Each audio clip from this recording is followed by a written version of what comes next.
नमस्कार दोस्तों। इस वीडियो में हम लोग एटीट्यूड इज़ एवरीथिंग जो किताब है, उस जेफ केलर ने लिखी हुई किताब है, बहुत अच्छी किताब है। उस किताब के बारे में थोड़ा सा बात करेंगे। तो एटीट्यूड ये वर्ड आपने बहुत बार सुना होगा। एटीट्यूड क्या होता है और उससे क्या फ़र्क पड़ता है इंसान की ज़िंदगी में।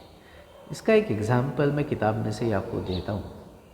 एक जेरिल ग्लेडस्टोन नाम का आदमी था जो कि न्यूयॉर्क में उसका ऑफिस था और वो एनिमेशन आर्ट्स की चीज़ें बेचता था, कार्टून्स और जैसे आप हमारे यहाँ मोटू पतलू और ये वो ऐसे चीज़ें उनकी मिलती है ना, तो ऐसे उनमें से वहाँ की हॉलीवुड की स्टूडियोज़ की कुछ चीज़ें बेचता था। लेकिन उसको पता था कि अगर उसको कुछ बड़ा काम करना है तो उसको सबसे जो बड़ा स्टूडियो है डिज़नी का उसको सामान बेचना चाहिए। तो उसने डिज़नी वालों को फ़ोन किया तो उसको जवाब आया कि नहीं, हम लोग नहीं दे सकते आपको। ये सिलसिला वो 3 साल तक चलता रहा। वो फ़ोन करता रहा, लेटर्स भेजता रहा, वहाँ से जवाब आता रहा कि नहीं, हम लोग नहीं दे सकते, नहीं, हम लोग नहीं दे सकते। उसके जगह अगर दूसरा कोई इंसान होता तो शायद 2-4 दिन ट्राई करने के बाद या 2-4 बार 2-4 महीने ट्राई करने के बाद वो छोड़ देता कि ठीक है, नहीं मिल रहा है। लेकिन इस जेरिल ग्लेडस्टोन का जो एटीट्यूड था वो एकदम ही अलग था। वो 3 साल होने के बाद भी उसने होप नहीं छोड़ी थी। उसको पता था कि नहीं, ये तो मैं करूँगा ही। तो फिर से उसने फ़ोन लगाया, जो कि उसकी कंटिन्यूस प्रोसेस थी। फिर से फ़ोन लगाया। उस वक्त वहाँ पे एक लेडी थी जो एग्जीक्यूटिव थी, उन्होंने फ़ोन उठाया। सभी लोगों को अब जेरिल ग्लेडस्टोन के बारे में पता था क्योंकि कंटिन्यूसली फ़ोन और लेटर्स आते रहते थे। तो उसने फ़ोन उठाया और उसने थोड़ा सा रूडली जवाब दे दिया उसको। अभी इसको ये जो सिलसिला था उसको रोकना था, तो उसने सीधा सीधा जवाब दे दिया कि आपको कभी भी एजेंसी नहीं मिलेगी, you will not get it ever. तो अब उसके जगह दूसरा कोई होता जेरिल ग्लेडस्टोन की जगह, तो 3 साल कोशिश करने के बाद अब ऐसा अगर जवाब मिल रहा है कि कभी भी नहीं मिलने वाली है भैया, तो वो इंसान शायद वो आगे फिर से परस्यू नहीं करता, पूछता नहीं फिर से। लेकिन फिर से जेरिल ग्लेडस्टोन ने कुछ दिनों के बाद फिर फ़ोन लगाया।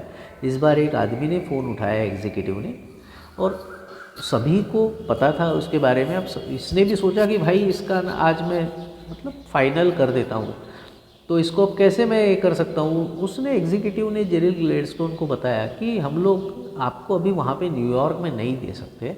अगर आपको चाहिए है एजेंसी तो आपको मैसेच्यूसेट्स या तो फिर मिनेसोटा में जाके वहाँ पे हम लोग दे सकते हैं। वहाँ पे सिर्फ हमारे पास अवेलेबल है एजेंसी देने के लिए 2 ही जगह है। तो जेरिल ग्लेडस्टोन जिसका कि ऑफिस न्यूयॉर्क में था, तो उसने कुछ सोचे बगैर दूसरे दिन की फ़्लाइट बुक किया। वो वहाँ पे गया मैसेच्यूसेट्स में। वहाँ पे उसने दिन भर जगह ढूंढी। जगह ढूंढने के बाद शाम होने के पहले उसने एक जगह लीज़ पे ली और फिर उस एग्जीक्यूटिव को फ़ोन लगाया और फ़ोन लगा के उसको बताया कि भाई मैंने जगह ले लिया है मैसेच्यूसेट्स में। तो फिर उसके बाद वो एग्जीक्यूटिव और जेरिल ग्लेडस्टोन दोनों ने बहुत अच्छा, दोनों के बीच में बातें हुई और बहुत हंसे दोनों लोग। क्यों?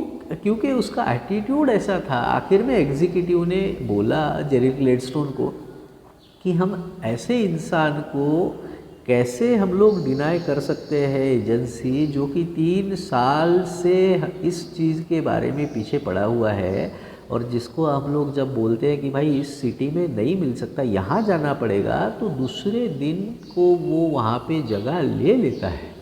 ऐसा एटीट्यूड जिसका है उसको नहीं बोल सकते नहीं हम लोग करें, तो उसको एजेंसी दी जाती है। और दोस्तों आज वो जो जेरिल ग्लेडस्टोन है वो पूरे वर्ल्ड में टॉप सेलर है, सबसे बड़ा सेलर डिज्नी का वो है। तो इसके ऊपर से ये क्या दर्शाता है दोस्तों, जेरिल ग्लेडस्टोन के जगह, उस आदमी के जगह बहुत से लोगों ने इतना कोशिश नहीं किया होता, लेकिन उसका एटीट्यूड जो था कि नहीं मुझे तो करना है।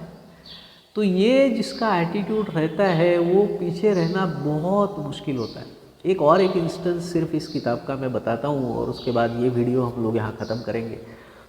एक डॉक्टर विक्टर फ्रैंकल नाम के एक ऑथर है, उनके बारे में आपने शायद सुना होगा, उनकी किताबें पढ़ी होंगी। उनका एक किताब है the man search for meaning, उसमें उन्होंने कुछ चीज़ें लिखी है। तो उसमें उन्होंने लिखा है कि एक तो ये डॉक्टर विक्टर फ्रैंकल जो थे वो नाजी कैंप में थे, मतलब नाजी कैंप में थे, मतलब नाजी फोर्सेस ने उनको कैप्चर किया था, उनके डिटेंशन में थे।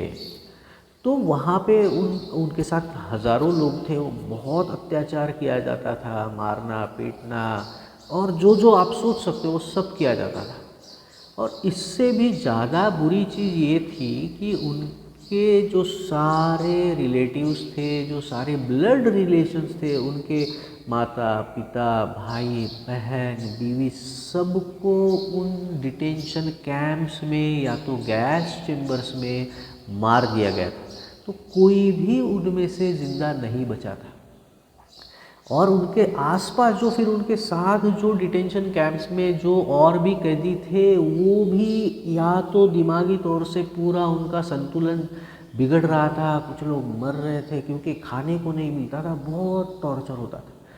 लेकिन ये डॉक्टर विक्टर फ्रैंकल बाहर निकले, ये सब सहन करने के बाद भी साउंड, सेफ एंड साउंड बाहर निकले। और बाहर निकलने के बाद उन्होंने अपनी किताब लिखी है।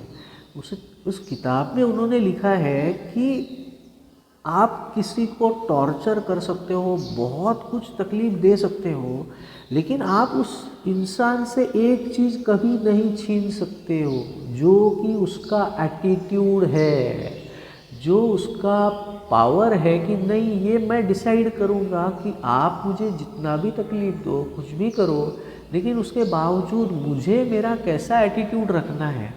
अगर मैं यही सोचता हूँ कि नहीं, मैं इसमें से तो बाहर निकलूँगा और आगे मैं बहुत अच्छी लाइफ जीने वाला हूँ, भले ही मैं डिटेंशन कैंप में हूँ, भले ही मेरे सब लोग मर गए हैं, भले ही अभी मैं बहुत तकलीफ़ सहन कर रहा हूँ, लेकिन अगर मैं ये सोच रहा हूँ कि मैं यहाँ से निकलने वाला हूँ और मैं बहुत अच्छी लाइफ आगे जाके जीऊँगा, तो ये सोच मेरी आप लोग नहीं छीन सकते। ये दो चीज़ें मुझे इस किताब की बहुत अच्छी लगी दोस्तों। ऐसी बहुत सी चीज़ें इस किताब में है, अभी तक हम लोगों ने सिर्फ 1% इस किताब का शायद किया हो। अगले वीडियो में मैं इस बारे में आपसे और बात करूँगा। अगर आप लोगों को वीडियो पसंद आ रहा है तो प्लीज़ आप चैनल को सब्सक्राइब कीजिए और आपके दोस्तों के साथ भी शेयर कर सकते हैं। आपके कमेंट्स मुझे बहुत अच्छे लगेंगे, मैं आपके सारे कमेंट्स की जवाब ज़रूर दूँगा। Thank you so much for watching.